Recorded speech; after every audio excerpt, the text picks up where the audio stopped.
Welcome to the Christian Indie Writers Podcast, where we inform, encourage, and support Christian indie writers on the journey toward publication. I'm Jennifer Carl Tong, and I write historical Christian romance. I'm Christina Catane, and I write in multiple genres, including Christian fantasy.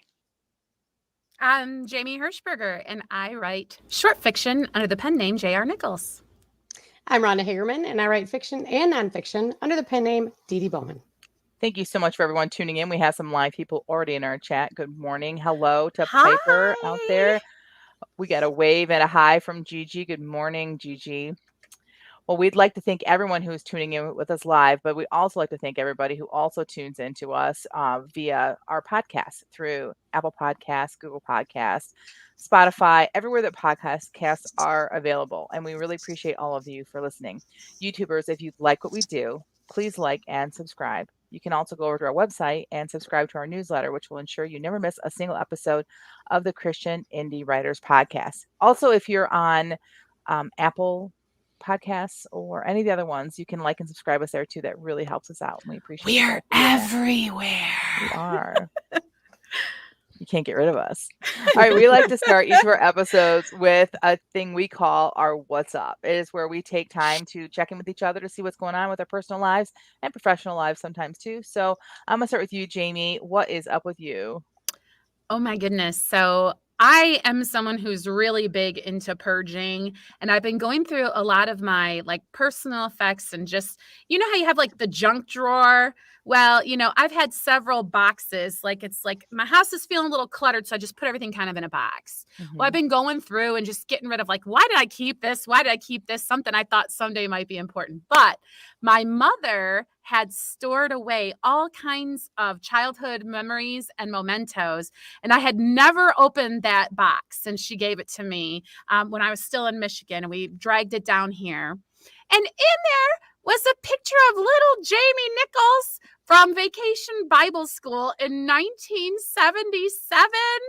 And I was like, look at little baby me. And it was just so fun to just kind of look at that little person and read some of my old report cards and things like that. And so if you're on Facebook, I kind of have those posts set to public if you care to look at it. But it's just been really kind of neat to walk down memory lane. And the fun part of it is my mom kept so much of what I wrote when I was younger. And That's it's so cool. not bad. And dude, I had some seriously good penmanship. And it's just kind of fun to read early writings, because I remember being a writer from way small, but just being a little discouraged from teachers telling me, write what you know, and feeling like I know nothing. You know what I mean? Yes. So everything really felt to me unimportant. I wrote a thing about the Tigers when they won the World Series and just childhood concerns, right? Thank God I didn't have anything really serious to write about. But yeah, it just has been really fun to see those old writings. And what I really regret is I cannot locate this piece I wrote. It was historical fiction about my life in Fort Michilimackinac, and I was so hoping it would have been in this pile of documents. I just kind of remember that it was first person, I'm this little girl who lives in the fort, and sadly it did not appear in this pile of papers. So I'm sad that one might be lost to time for all eternity. I have to say that my favorite thing that you posted was the title page of one that's written in your little kindergarten writing, and it says the autobiography of Jamie Nichols based on a true story. Right? Yeah. I was cracking up. Oh man, that kind of thing is so fun. So I encourage any of you, if you have a time capsule like that laying around your house, go ahead and take a walk through it, because you'll be delighted by yourself and you'll remember who you were and who you are. And it's really a super lot of fun. So that's my What's Up. Who's next? That was awesome. Does anyone else have old writings from when they were a kid? Mm-hmm. My mom has one that I wrote about my horse Buddy when I was in 4th grade, a whole book. It's long. But like you, Jamie, I wish I would have because I felt the same way. I felt well, I don't have enough life experience to be a writer. And I wish somebody would have, because if I had started writing in college or right out of college, continue working, whatever, but just imagine where I would be with my career right now if I had done that. So I agree with you. So, all right, Tina, how about you? What's up with you today? Well, it's just been a busy week, and I didn't get a lot of writing done, but I sure did think about it a lot. Well, that's important. And for me, thinking is working. So I've been working hard. And I just did guys know I'm like kind of a geek when it comes to the Clifton Strengths thing. Mhm. I'm kind of obsessed. So I just took an intensive on my intellection. And so I got a lot of really cool tools that I'm going to start using to kind of direct my daydreaming and my places my brain likes to go to be a little more focused on my actual writing so I can get some stuff done. That's so exciting, honestly, to like think about the fact that like you can really be like know who you are and your personality and then turn around and be able to use it so I love that. Yeah, because all my life I felt like a loser because I was a dreamer. I was always wasting time, staring out the window at whatever and not seeing anything but being in my head. And that was wasting time, and you need to go do something and you're lazy. But no, that's who I am. That's like, to me, that's working. And all my best stuff comes from those what we call incubation activities like that. That's very cool. And it's really freeing to know that. Well, it's really freeing to know that God didn't make a mistake when he created you the way that you are. And it's fascinating how in our formative years, we're held to standards that have all been set by other people. Our parents, unfortunately, don't have another Jamie Nichols to compare this one to. Our teachers don't. Professionals in general don't. So they're trying to shove you into a mold that seems to make most people happy. And so, you can't blame them or whatever, but to discover what really makes you authentically you is a blessing and a gift. And that's how you'll function the best in the body of Christ. I absolutely agree with all that. Jamie's taking us to church today. Mhm. All right, let's check in with the chat real quick. Piper says her what's up formatting book getting ready to pub this month. Yay. Wow, that's awesome. Piper says, Jamie, I've loved seeing your posts and pics. Thanks. So, yeah. She also says that her mom kept one and wrote that I said I planned to grow up and have lots of kids so they would do all the work and watch soap operas and bonbons all day. What I have discovered is that works really great until they all turn 18 and move out. Then suddenly you have to do all the work yourself. I'm not sure that the amount of work that they create helps to like offset the amount of work true. that they have. Oh, wow. Yeah. Gigi says, I wrote a mystery for an assignment in 4th grade. I turned it in an envelope that I dipped in perfume. My teacher didn't know what to think of me. That's so awesome. That's great. I love that. Hey, Teresa. Hey, We're so glad you're here. I hope your home sale and everything went okay. Good to see you. Shell says, I had a box full of my writing through my school years and end up water damage loss. Oh, I know. I keep thinking I'm going to write them all as posts. I wrote one on my Buy Me a Coffee, but it just feels really weird to say I wrote this when I don't know how, you know what I mean? But I do want to preserve them that way. So thanks, Shell, for the warning that if you don't, then I too may have a story such as that. I'm so sorry, Shell. All right, so I will go next. My what's up is I've not gotten any work done this week either. I have been struggling with my headaches again, and plus there's been a lot going on, and so I thought, you know what, I'm just gonna give myself a break because I am self-employed. I'm my own boss. I can make that decision, but I'm okay with it. I've been doing other things in the background and still planning out the next series. So I've been fiddling around with that for a little bit and I'm still editing, but I've not been, I would say I've not been a butt in the chair kind of person this week. And I know you guys know that I'm like the one that says that probably the most is get your butt in the chair. But I've done it. I'm not avoiding it. I specifically knew I'm just not going to do it, but I had a lot of things going on. And then guess what? Next week, I have jury duty. So I'm not going to be in office hours again next week either. So it's just one of those things. So I'm giving myself grace. That's my what's up is I'm showing myself grace this week. Good for you, Jennifer, because sometimes you need to be the nurturer for yourself. And, the person who makes yourself take care of yourself, because there isn't another external source to do that, Right. So it's good to be mindful what you Thanks, need. Jamie. And I guess I should give a little more information. Like, for some, my mom was in the hospital last week. My husband was in the hospital a week and a half before that. Like, it's just been one thing after the other. So yes, it was time for me to take a break. So, all right. Well, before Rhonda goes, Oh, Happy birthday to can you guys hear that? No. No. Why is it so quiet? Now I can hear it a right. little.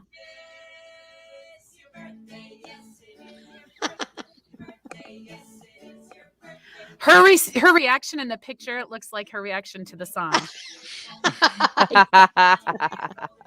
Happy birthday, Rhonda. Thank you so How's it much. feel to be 29 again? It's amazing. I love it. We should have said happy anniversary of your 29th birthday. All Happy right. anniversary. Happy That's very good. anniversary. I have to say, I was chatting with a fellow who was 37 years old. And when he said, I'm 37 years old, my brain immediately thought, oh, like me. And I was like, nope. Isn't that strange how inside you don't feel your age? Yes. I still feel 16, like I should be calling up my mom and asking for permission. Oh, thank you, everybody. I appreciate it very much. So what is up with you besides your beautiful birthday today, beautiful lady? Well, let's see what's up with me. So last week was my ghost walk, and that was so much fun. It turned out amazing, and we had around 200 people walk through. It was incredible. That's great. And everybody who was a ghost this year signed on to be next year, and we're going to enlarge it, and it was really a success. I'm still waiting for the pictures.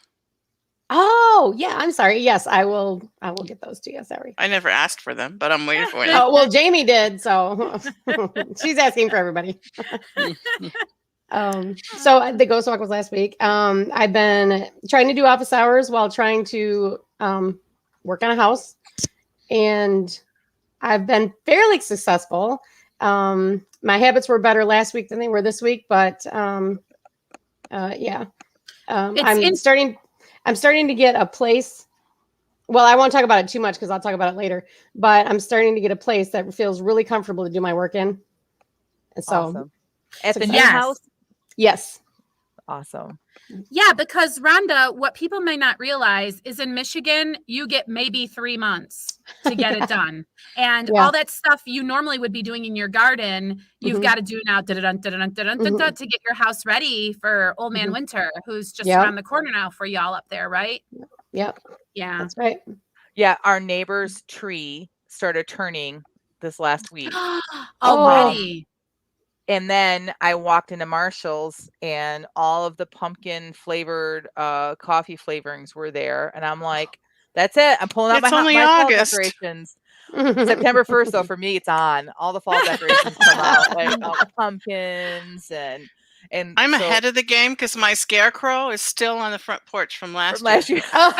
And it's perfect. Really, honestly, it's perfect because the spiders built webs like in between the scarecrow and the porch railings. And I just left them there because I'm like, whatever you guys do, don't clean up these spider webs because when fall gets here, it's going to be perfect. That's hilarious. Oh, that's great. That's the best attitude about leaving something like that. That's awesome. That's great. Okay, well, we do a topic today other than just chitting and chatting, but today we are talking about superstition. Now, I will admit that when I missed a meeting a couple weeks ago because of hospital issues and stuff with my mom, and I came back and I'm like, superstition? What? To be fair, I wasn't really at that meeting either, even though I was at that meeting. So yeah. Was anybody?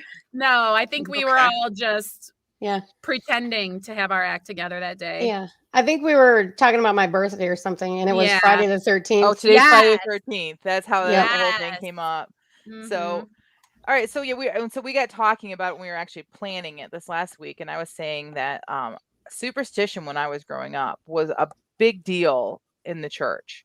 If you were like, you couldn't have any sort of superstitions, otherwise your belief in God was questioned. Does that make sense? Yes, because you're believing, like the same thing about luck. Like you're not allowed to believe in Yes. luck. You have to say I'm blessed. It was kind of that way in my Mhm. early formative years also. It was Right. no bueno. Exactly. Did you guys all experience that in your growing up in your church? Like, because we Yes. all grew up in the church. So, Mhm. Not really. okay. Oh, because you grew up Catholic. Now, I Yeah. grew Oh up, yeah. so there's a little bit of difference, would you say? But Mhm. you were saying, weren't you, Tina, saying something about superstition versus ritual too? Is it some people call some things as superstition, but Well, really I it's just was starting to question it when I have a list that I pulled out of common superstitions for authors, but some of them to me feel more like rituals that we would do, like always writing in the same place, always listening to the same music, that kind of put our brain in writing mode. And so I Mm. questioned some of those, whether they were actual superstitions or whether they were rituals. all right. So you have an Mm. actual list of things I that, do have a list, so these are yes. lists of writer superstitions that we're going to either debunk or we're going to talk about them. So, Okay, so some common superstitions for authors is they don't ever end a story on page 13. So that would be a short story, obviously. Or have 13 pages in a chapter, or even have a chapter 13 in their book. Now, Rhonda and I probably would say, no, 13 is the best number ever, right? Right. Yeah. Rhonda, is It is. 13 your favorite number? It is. It was my volleyball number too. It is also my favorite number because I was also born on the 13th. Someone else on the podcast was as well. no. Tina. All right. Tina's the 14th. Oh, Ah. that's right. Yeah, I'm a 14th. Piper says her sister was born on the 13th, September 13th. We used to love to torture her with superstitions. My youngest is September 13th, her birthday. But I chose it because she was a scheduled C-section, and I chose the 13th because I thought, well, it'll be fun sometime to have a birthday on Friday the 13th because I'm Well, not let's- superstitious. And it was my ball number 2, Rhonda. So weird. And I have to tell you guys that growing up with the birthday October the 13th, you would think that I would get to go to like haunted houses and stuff. But when we were kids, For free. nope, none of that stuff was even open until like the end of the month. Like I'm telling you, I couldn't find anything fun to do on my birthday. And I would always I'm like, it's Friday the 13th. I should be able to go to a haunted house. And no, it didn't exist back then. Now I have no interest and they're everywhere. But I just wanted to point that out because I never really got to complain about it publicly before. And that's that. And as far as like ending my story on the 13th, I would be, as long as I can end the story, I'll be so happy. Yay, Right. I finished the book. Yes. Or like 13 pages in the chapter. Yay, I finished a chapter. Like, Yeah. that is not, I don't care about that. Okay. Okay, but I do not like to pay $6.66 at the cash register. I I will don't add either. that pack of gum. Yes, me too. Oh, that's funny. Why are we like that? I know, I me don't too. know. I guess yeah. Okay, so another one is choosing the title. So some people will not write until they've chosen a title, and some people won't choose a title until the book is done. Wow. So that was one of the ones I'm like, is that really a superstition? I don't know. It depends Yeah. on if you're saying, if I do, then the book will fill in the blank, right? Right. So I think that's the difference between a superstition and a ritual. A ritual facilitates the work, and a superstition means something will happen as a result of my behavior. And I had pulled out Interesting. this definition of a superstition that we were going to talk about later, about it being about control, like trying to have control of something you have no control over. So like if I don't walk under that ladder, then bad things won't happen to me, kind of thing. Okay, so I have a few hold on more. real quick. Piper says, I would love to have titles ahead of time. They're hard for me to come up with. Right? Yeah, Yeah. I would love to one. Just I don't care what having it a shows up. title anytime is I know, having the option of deciding when I will think of a title. Yeah. Like, please, God, give me a title is how I feel about it. yeah. So there's some people that write with a specific tool or pen, and so this is one that felt more like a ritual to me, because if you always write with the same pen, maybe that, like I got this fidget pen. It's orange. I wish I had brought it in here, and the little head spins, but it's really heavy on top because it has this like ball bearing head that spins, and I love the way it writes. But it's not a superstition. But I guess like what you said earlier, if you think that something will happen to the story because you don't use your certain pen. Right. I always sign my books with this pen. Not this one. I have a bunch of them. But in purple because I like how it writes, and I always do purple because someday when I'm like super, super famous and people try to like, sign books and say it's me so they can sell them for more, they'll have to be purple. So that is not a superstition. That is a superstar station. When I am a superstar, I need to be prepared. Right? I just like it. I like it purple. So You're on fire, Jamie. I'm telling you. I have the same thing. I have a certain pen I use, and I bought like a whole box of them off of Amazon because they disappear. I don't know what to do. You don't want to be in the middle of a fan frenzy signing books and your pen go dry. I mean, that would be terrible. Exactly. Okay, so some people need to wear a certain article of clothing. Yeah, I've had the same pair of underwear on throughout this whole book, not changing them until TMI. The writer's ascot, right? Like I must be wearing my smoking jacket and my, I bet you that's all olden days kind of stuff. Maybe, like maybe Hemingway had some superstitions. I would like to know. Oh, I'm sure he did. A certain brand of whiskey. Yeah, that's probably it. Okay, so making sure characters don't have the same initials as friends or family members. Ooh. That's just covering your backside in case they think, oh, this is about me. I think it was more like they were afraid something bad would happen to the friend or family. Like if you kill somebody in your book that has the same initials, we're like, ooh, who can I kill? So that could happen, huh? Okay, so what if they actually put your full name in the book? Oh, well, that's just that's not fiction anymore. No, now that's a voodoo doll. That's what that is. So this is not about you. It's another Rhonda Hagerman. I know. Okay. I forget. Well, there is a Miss Hagerman who's a prostitute in a certain book that I know. No, that's Rhonda. Miss Hagerman is the secretary that's in love with Warren. Oh, that's right. Oh, I thought the secretary in love with Warren was the prostitute. Nope. I'm confused. Okay, so I found some bizarre, stupid superstitions of known authors. Oh, good. Let's hear these. And some of these authors I know and some I'd never heard of, but here we go. Charles Dickens always slept facing north. That's the weirdest. When he was writing. I hope they buried him facing north. I have no idea. I don't think it matters at this point. Dr. Seuss, when he felt blocked, he would wear a hat. I love this. And he had 300 of them. I would fantasize of having a writing space filled with all my different hats. That'd be great. But I think that they would maybe aggravate me. I don't know. I'm not sure I can wear a ball cap. I think it's interesting that there's so many interesting hats in his books. Yeah. And illustrations. And he actually had like a lot of hats. Jen, you have to wear that when you're writing Widows of the West. Or are you going to keep it on your head? It looks too small. This is Reverend Albright's hat. Oh. Because if you can see in there, my grandpa's. And the reason his name is in there is because he had just taken it to the saddlery store, and to have them, like, they reform them, they clean them and reform them because he had two. I don't even know how old this thing is. And we didn't know. And like a month or like 3 months or something after he passed away, my grandma got a phone call and they're like, we're just looking for Mr. King. He hasn't picked up his hat yet. So what a blessing. What a wonderful memento. How great.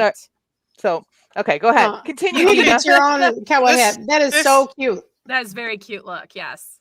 This one's not so cute. Frederick Schiller, and I don't know if anyone knows what he wrote. Let us know because I don't know who he is. Needed to smell rotten apples to write. And he would actually leave apples in his desk to rot. And when he got blocked, he'd open the drawer so the smell would be stronger. You know what? Couldn't he just use like a bottle of apple cider vinegar? Yes, that would be much better. You can ask him that if you figure out who he is. But if you guys spread that rumor about me, that would be great because now I really want to know what he wrote. So, like, if I said I had a really weird superstition, would that increase my fan base? I have to smell my own armpit before I write the next chapter. I don't know. Like the girl on Saturday Night Live. Yeah, Frederick Schiller, huh? Gigi wants to know, how can Dickens sleep facing north while he writes? Shouldn't he be awake while writing?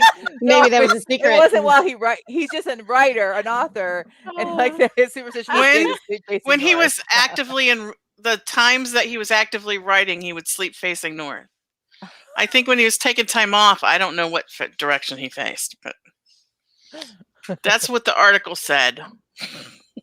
Okay. So Truman Capote would not start or finish Cody. a piece on Friday. Okay, go ahead. Yeah, sorry, but I just quickly looked up. Frederick Schiller wrote a poem called Ode to Joy, which is the, use of Beethoven's Ninth. So just real quickly for anyone who was curious. Where's my recorder? I'll play Ode to Joy for you. And no, I won't. You have a recorder? So Truman Capote. I do have a recorder. Truman Capote, is that how it's pronounced? Mm-hmm. He would not start or finish a piece on a Friday. Wow. And Amy Lowell smoked cigars. That's it. That's what I have. I used to be, I don't know if addicted is the right word, but probably. Oh, darn it. This is this thing here. You guys know this. I couldn't write in the evening unless I had a cherry Pepsi, wild cherry Pepsi, and a Snickers bar.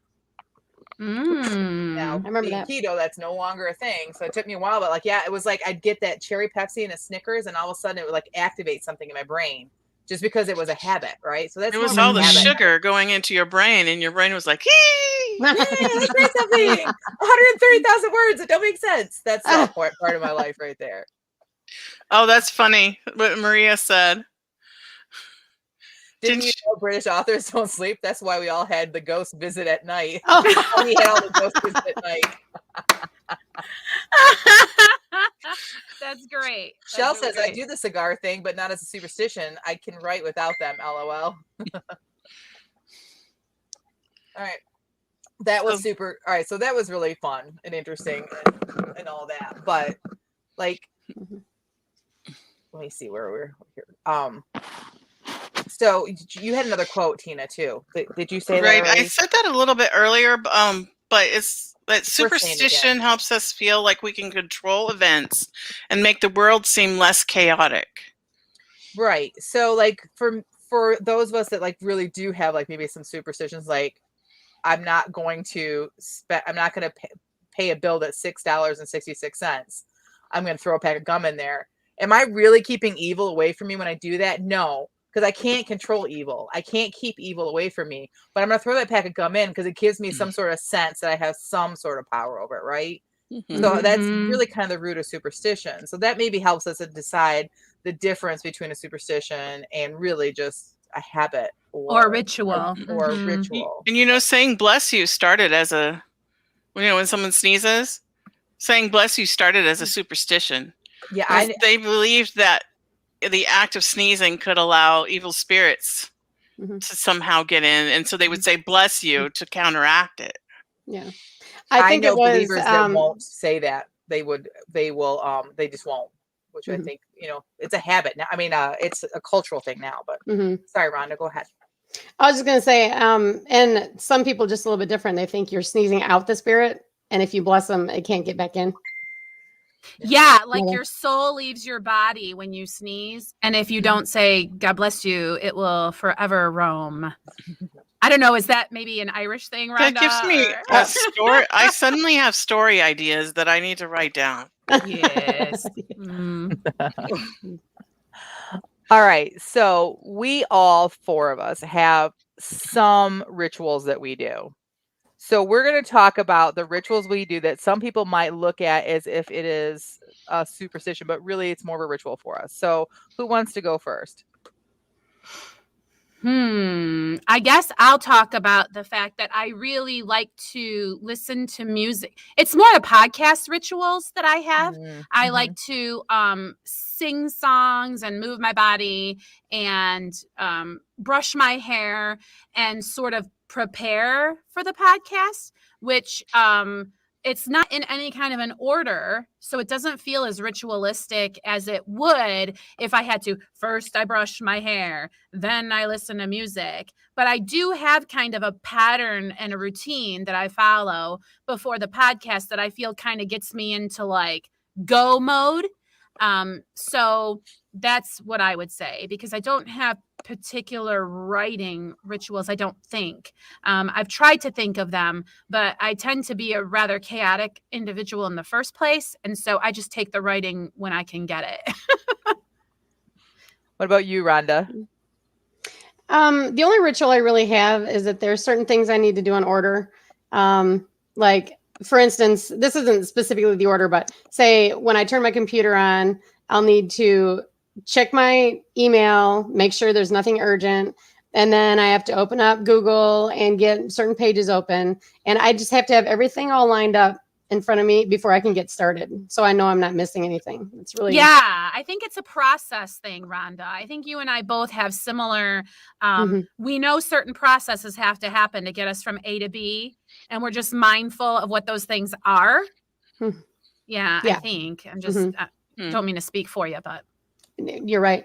Yep. All right, Tina, how about you? Do you have any rituals for writing? I just actually started a new ritual where when I go to bed at night, I look at my scene card for the next day of what I'm going to be writing right before I go to bed, last thing I think of, and then I write first thing in the morning.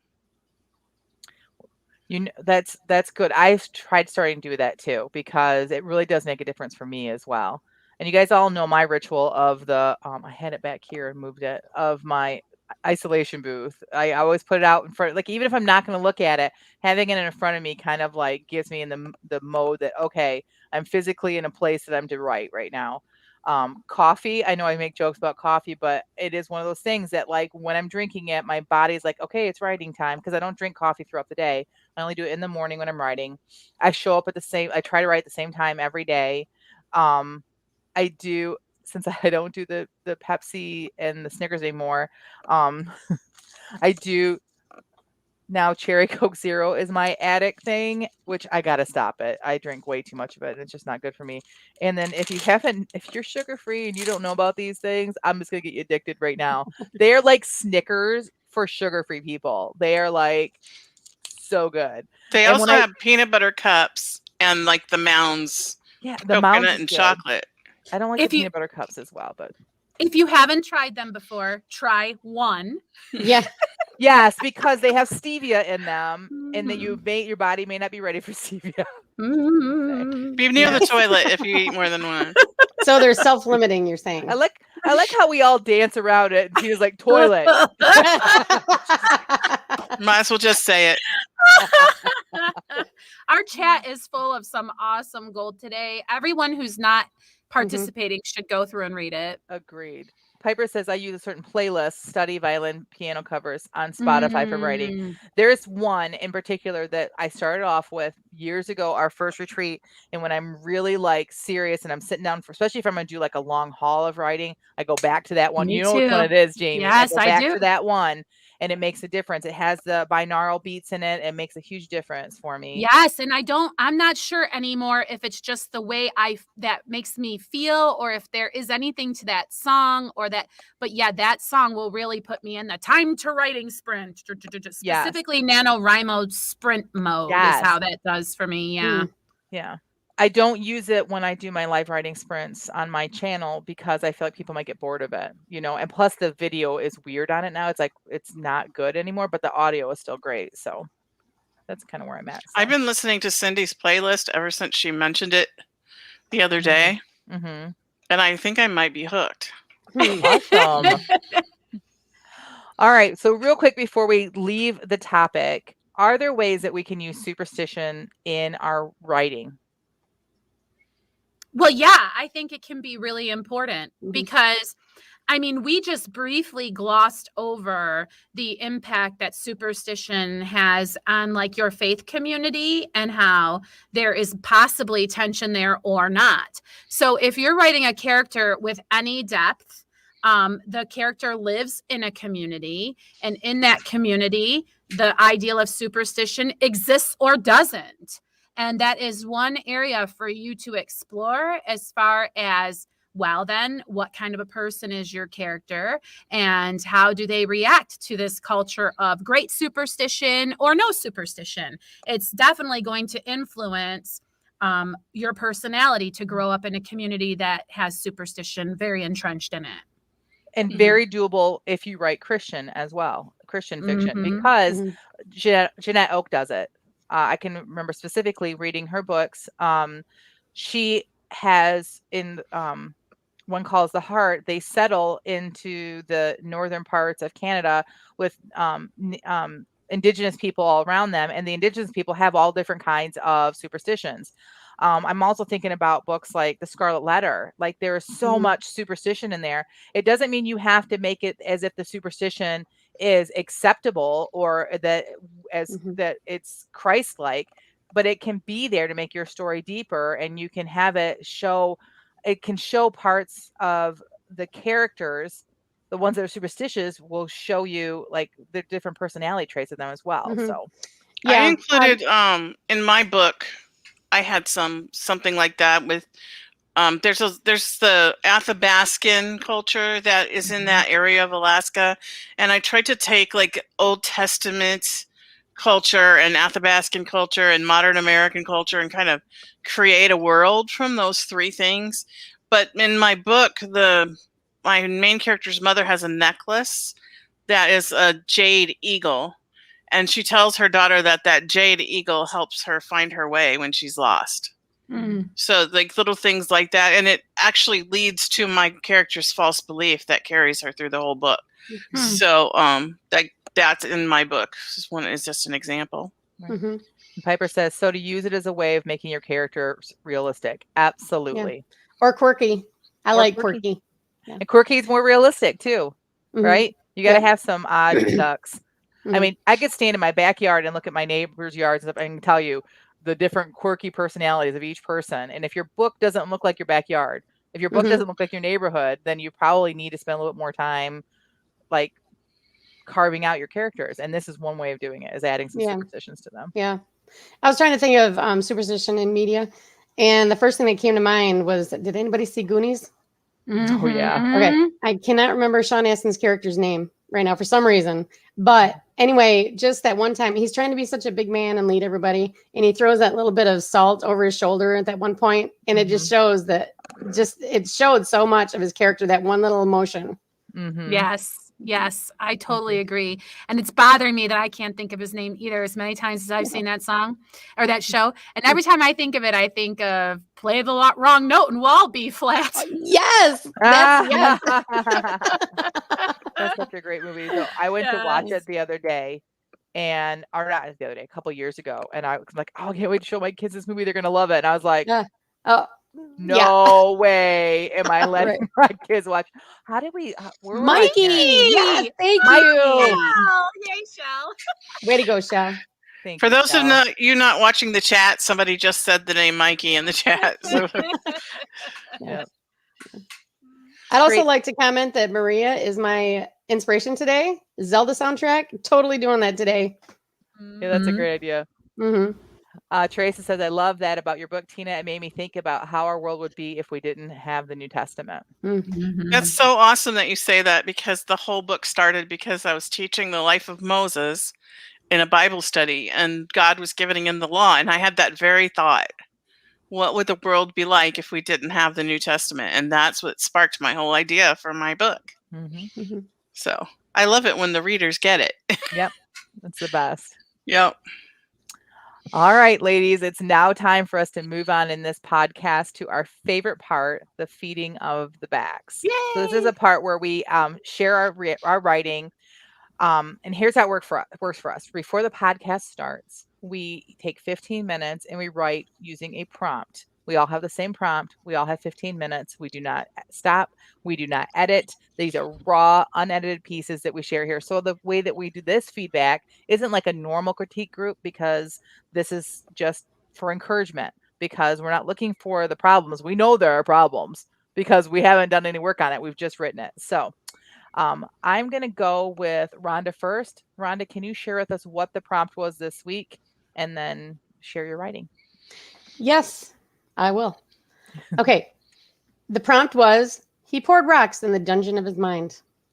It's a great, great one. Yes. So I have every excuse in the book.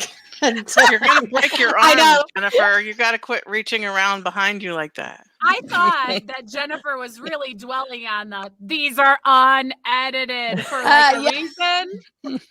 Just saying. I just want to point out that I really generally enjoy blaming Tina for choosing the prompts, which normally is just like a word generator when she does it for us. Yeah. But I did a sentence generator. I'm like, oh, this one's awesome. And now that we showed up today, and I was like, who did this? Yeah. Okay, go ahead, Rhonda. All right. He poured rocks in the dungeon of his mind. Gail looked over the top of the paper she was holding. Marcy's face was like an oblivious stone. Gail let the line float in the air for a moment. It was like opening a jug of old milk, the sour odor wafting like thick fog between them. Why are you staring at me? Keep reading. Don't you love it? Marcy effused. Gail held the paper up again, this time closer to her face. It seemed that Marcy, in fact, does not want a critique. She wants praise. Gail took a deep breath, looked back down at the page, and read the next line. And then, since he's a cowboy, he poured whiskey over the rocks in his glass. Gail paused, set the papers down gently, and took a long, slow drink from her water bottle. Gail saw Marcy from the corner of her eye, whose hands were clasped under her chin as if to keep them from flailing, but she was moving side to side on her feet, almost dancing. The end. I just couldn't write any more on this. I'm sorry. I do love what you did, though. I mean, Yes. you took it and like you had your characters react to it the same way that we reacted to the sentence. Yeah. Mhm. Well done. And I Oh, liked thank you. that sour milk face. Who doesn't know that? Yeah, that's terrific. That was really great imagery thank right you. there. And you used rocks again, like on the rocks. Yeah. Yeah. So, I Yeah. mean, this really provoked some creativity out of you. I think it was great, Rhonda. Oh, well, thank you. Piper says, LOL, don't you love it? Sort of poking at Jen there, LOL. You know, but haven't we all faced somebody that like says they want a critique, but really all they want is for, you know, it happens, you know, and it's very difficult when that person is not giving you something that you can have a whole lot of positive things to Yeah. say about. So well done. You should continue it. Oh, well, thank you. All right, Jamie, how about you? Let's hear yours. All righty. Let me. Hold on. Mouse is dead. Here we Gigi go. says, poor Marcy. That was so Oh. good, Rhonda. Thanks. All right, here we go. He poured rocks in the dungeon of his mind, each signifying a particular stressor.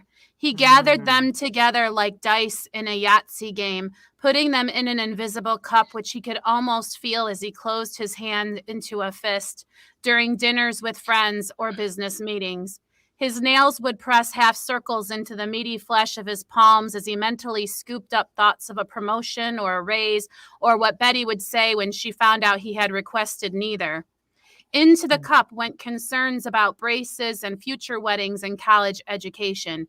Each rock stayed a rock in spite of his efforts to turn them in his mind into dice or anything that resembled something that would make sense to the world outside his internal prison. Why did each issue so stubbornly remain a hard-baked piece of clay? Why did each issue seem so much like any of the others, undecipherable when the cup was upended and the individual troubles spilled over him at the end of the night, when he sat oh so still and tried to make sense of everything that was expected of him? He preferred the rocks to remain inside the cup, but he couldn't seem to hold on to the cup tightly enough to keep it from tipping and spilling, tipping and spilling. Talk to me, Betty pleaded, and the worry in her eyes became another rock. Into the cup it went with a plunk. The car's acting funny, his daughter said, and the information as well as the worry in her eyes became another rock in the cup. Kerplunk. Cigarettes seemed the only escape that didn't further worry anyone, so the beer that was bought and was surely his secret remedy remained unconsumed in the refrigerator, his secret craving for it still another rock that went into his cup. How unfair, he thought, that it was okay for some other guys to sit unfeeling and stewing in an inebriated slumber. How must their internal lives seem? Not clenched, not holding on, blissfully adrift on a sea of foam. It sounded like heaven. The thoughts were a handful of gravel pouring from his soul into the damning cup of judgment he insisted on filling every day, every day. One day as he sat in the garage, once again dumping and inventorying and scooping up again all of those many rocks, a small man in a cheap suit made his way up the drive. "Hello, brother," the stranger said. "My wife and I just started a church up the street." "Hello," was the reply, tentative. This was a preacher man after all, certainly here to add some more rocks to the cup. "Would you like to come and visit?" asked the wife, who'd been straggling behind, trying to wrangle what looked like around 8 children, all too enthusiastic about innumerable crickets in the field to hustle up the driveway the way their father had. The cup lay upended in the dungeon of his mind, his problems scattered before him, shouting up at him from the dirty floor upon which they lay. He wondered if there was a way to leave them all there and fill his cup with something new. He wondered if this little man and his big happy family could offer him something that could stop the endless torment of filling and spilling, spilling and filling. "I think I might like to visit, yes," he said, and unclenched his fist long enough to shake the preacher man's hand. Wow. Mm. Wow. That was so good. I don't even know. I'm speechless. And Yeah. you finished early. When I looked up, you were already standing up. Wow. Wow. So good. Piper says, "Oh my goodness, so good. The cup of judgment he insisted on filling." Well, Jamie, you knocked that one out of the ballpark. Thanks. Yeah. Like, I'm speechless. It was so good. And do you feel like it's complete, or do you? I think it's done. Mhm. I don't know if everybody knows what Yahtzee is. Oh, I think most everybody I does. think Yeah. so. Teresa says, "Publish that." Oh, thank Agreed. you. Shell Yeah, says, "You're Definitely. pointing at Jamie." Thank you. All of my sprints are on writingshorts.net, the written part, and they're linked to where I wrote them. I wrote this as a live. You could watch me write it, actually, on our YouTube channel. So if you want to see it being made. Piper says the repetition of the filling on the cup and into the Mhm. cup. Yes.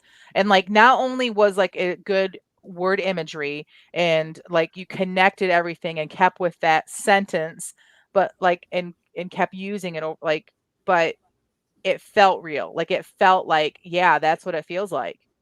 Well, the exact way that you use that is like, that's what it feels like when all these things start piling up. And yeah, so good, Jamie. Thank you. I appreciate the compliments. Thank you. Mhm. Wow. Yeah, so I don't want to read mine next. I know. Thank you want for me? putting me first. I'll go You're next welcome. if you're scared. Well, I should go next so that Okay. Tracy says it was real and ended with just the right amount of hope. I agree. Oh, thanks. I appreciate that. Jamie, your words are just command the room. That hypnotized me. Awesome. Thank you. And then here's Jen's. Todd dug around in the dirt, unearthing stones of various sizes and piled them in a bucket next to the flower bed. The neighbors had told him that there was no use. The ground around here was too rocky and too sandy to sustain anything as delicate as a pansy or a bunch of X's because I couldn't think of another flower that was delicate. Two of his favorites, but Todd had hope. With a little manual labor, some compost and vermiculite, he believed he could make this neglected bed beautiful. How long had it been since he'd had his hands in soil? Too long for him to remember. Probably before college, and college was ages ago. It felt good to get a little dirty, to roll up his sleeves and sweat, leaving behind all thoughts of air-conditioned offices that were far more stuffy than the sweltering, muggy heat Michigan was offering him now. But although he could leave behind so much of Chicago, its bustling streets and loud overhead public transportation, he couldn't forget it all. Like the thick haze that clung over the early morning ground, some things stuck with him. Thoughts of walking along the pier, laughing over a cone of Jenny's ice cream. Thoughts of long talks snuggled up on his balcony overlooking Lake Michigan. Thoughts of tender lips wisping across his. But they weren't all pleasant thoughts. Some were painful, and those were the ones that haunted him the most. Todd carried the bucket to the back of the property and dumped it over the fence. He poured rocks in the dungeon of his mind, hoping the weight of them would overpower the weight of his guilt. Oh, I very good. like that use of the props. Yes, me Oh, too. Very thank you. nice. I thought that you were just inspired by it. I didn't know you were going to work it in there at the end. Very nice. Very good. Thank you. I love the fog that clings and doesn't want to go away. Mhm. Yeah. Wow. Well, thank you. Very good, Jen. Sorry you couldn't think of another delicate flower. You could have put the Jamie The Jamie planted next to the pansy. Such a delicate flower that I am. Oh, you are. I kept thinking like petunia. That's the one I was Petunia. trying to think of. They just Yeah, seem like and the not as hardy. alliteration would be good too. I'm gonna Pansy go and fix that right petunia. now Yeah, I love because it. I can. What do you think of this character, Jennifer? Do you think he has a future in your world? He very well could be. Like he could be he could be Mr. Boss. You know, he could have like caused somebody heartbreak, and I mean, I don't know. Like it's Mm. Chicago. Like I'm kind of feeling like all of these contemporary ones are going to be in Chicago, just because it's just I have to take a research trip. Road trip. Yeah. I vote that we take Amber with us because she just got a brand new Jeep. Oh, Nice. Well, I mean, I don't care if she comes. I just want to go in the Jeep.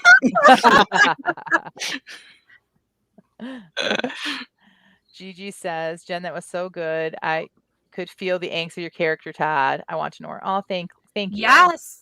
Very Thank you, good. everybody. Yeah. Appreciate all the praise. Thank you. All right, Tina.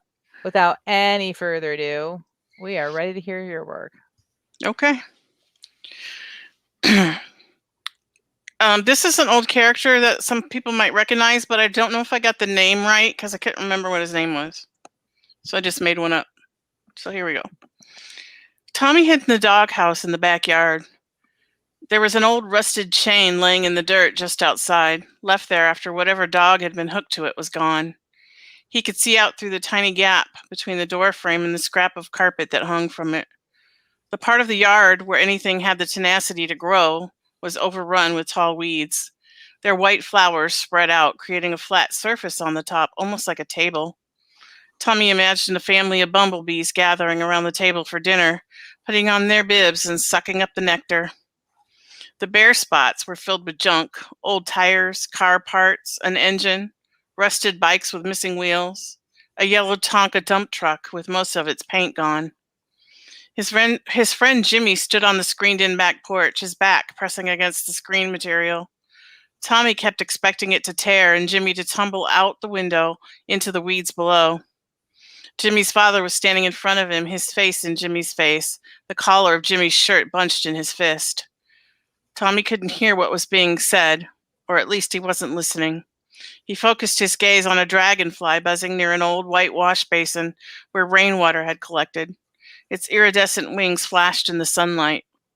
Tommy wondered what it would be like to have wings and be able to just fly away, and why that dragonfly would choose this place out of all the places that were free to go.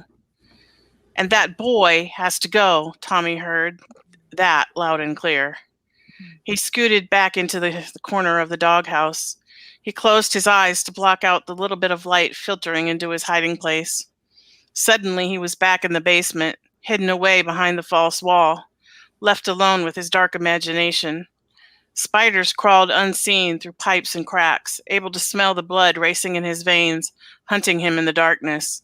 Snakes slithered just outside the crack in the wall that every now and then allowed him to see into the next room, filled with boxes, old furniture, and shelves of tools.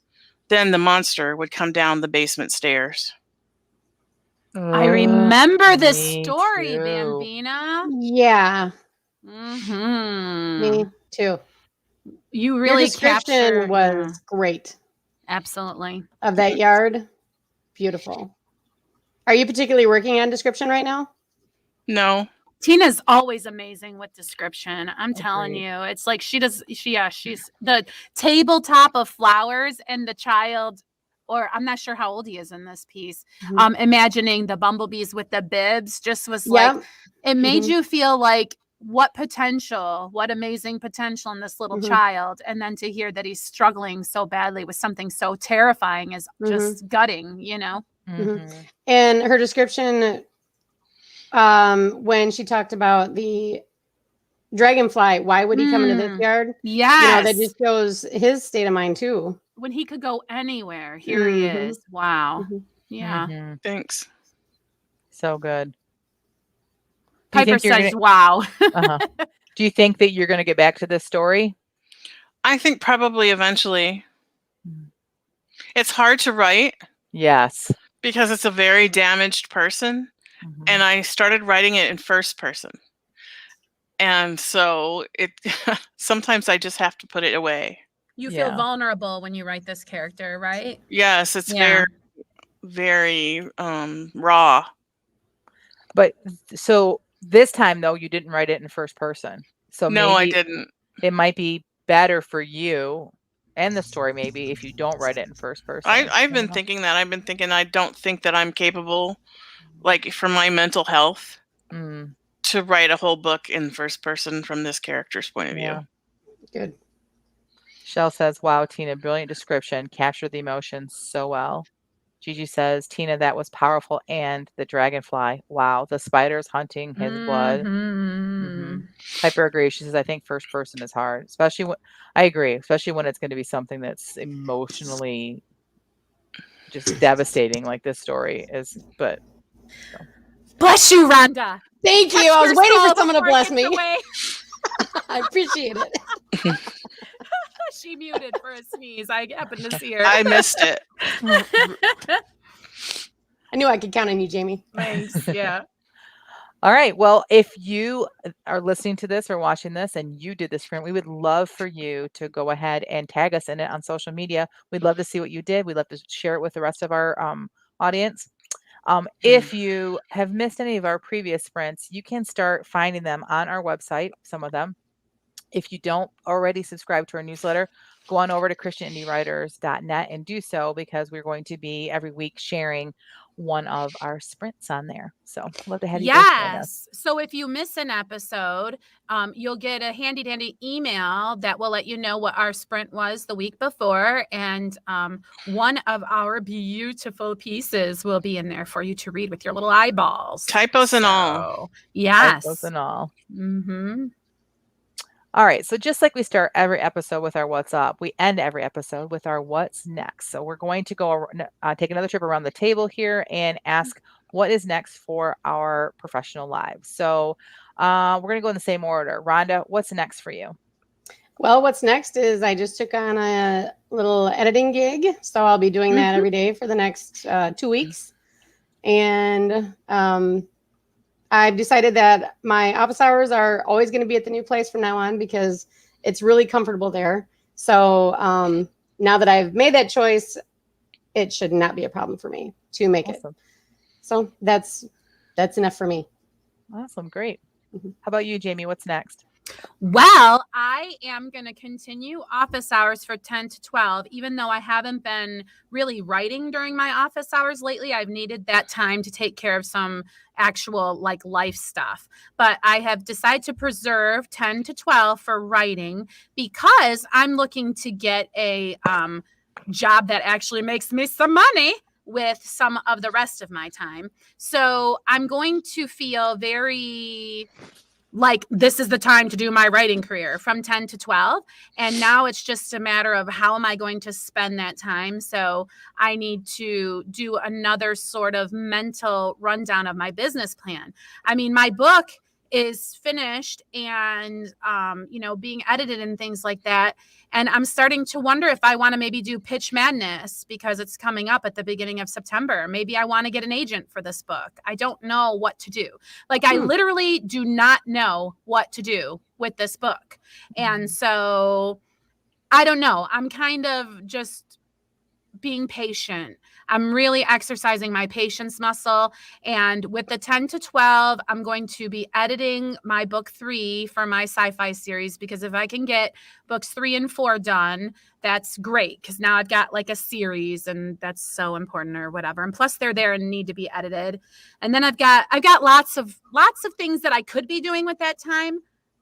I'm just really flailing right now to grab onto the right way forward. Right. It's like I explained it that I've been in this inner tube in a lazy river in my writing career. And there's all these paths that the tube could go floating down. And I've given away my oar. But now it seems like I've got to take up the oar and start paddling to go down one of those paths. And I'm just not sure which direction to paddle in yet. So I'm really waiting for some clarity, for a revelation of what I'm supposed to be doing with this writing stuff. So that's where I'm at. If y'all could pray for me. I was just going to say that we have a whole audience of people that'll be praying for you, Jamie. Thank you. That's great. Piper says her what's next is finishing up book for pub and making headpieces for my sister's fairy Ah, costumes. Ah, Aw, fun. fun. Exciting. All right, my what's next is I have jury duty. So I do not expect and my sister-in-law and her husband are coming in from out of town.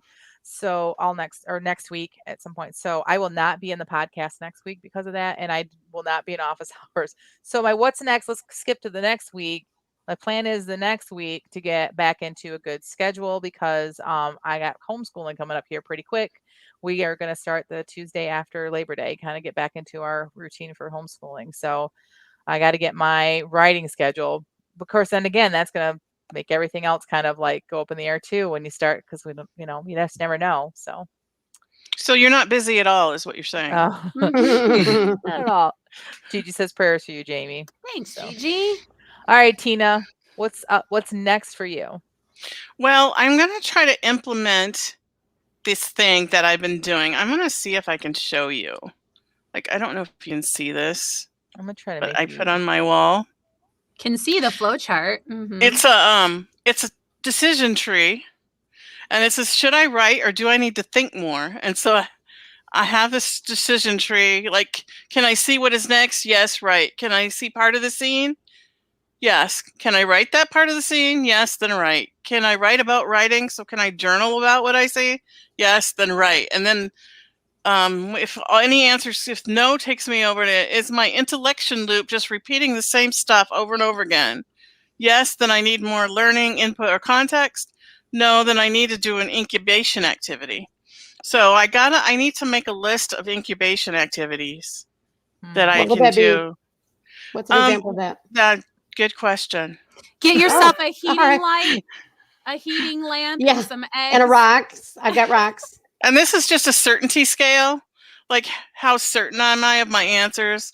5 being 100% certain and 0 being, because intellection needs certainty to act. So, yeah, some of the examples they give is like anything that like makes your eyes go back and forth.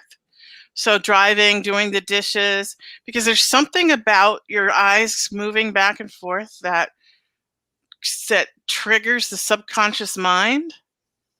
So, Okay. like, I am not, when I talk about incubation activities, I am not actively, consciously thinking about my book or my story. I'm doing the dishes, or I'm driving, and my brain is working unconsciously in the background. What's really funny about that is I just learned the opposite, that when my thoughts are overwhelming me, I need to still my eyeballs and stare at one spot. Because if you need to stop racing thoughts, if you focus your eyes and don't let them move around. So it's interesting, Tina, that, see, it just goes to show you it's a study of one, right? Right. And so fascinating, Tina, that we both kind of got the same advice this week. Neat. Mm-hmm. Yep. So my goal is I have a coaching call right after the podcast, and I'm going to go in there and we're going to work on some of those, what I can do for my incubation. That's awesome. So yes, Piper brought up EMDR, which is a therapeutic technique. I have a tab open about EMDR right now, Piper. That's amazing. All right, great. So, well, good luck with your little meeting that you have coming up here, Tina. We're excited to hear how that goes for you. Thanks. All right. Well, if no one has anything else to add, I'm going to say that this episode has concluded. I believe you are correct. So this concludes the Christian Indie Writers podcast. So until next week, may your pen be prolific, may your deadlines be met, and may all of your words honor Christ. Bye now.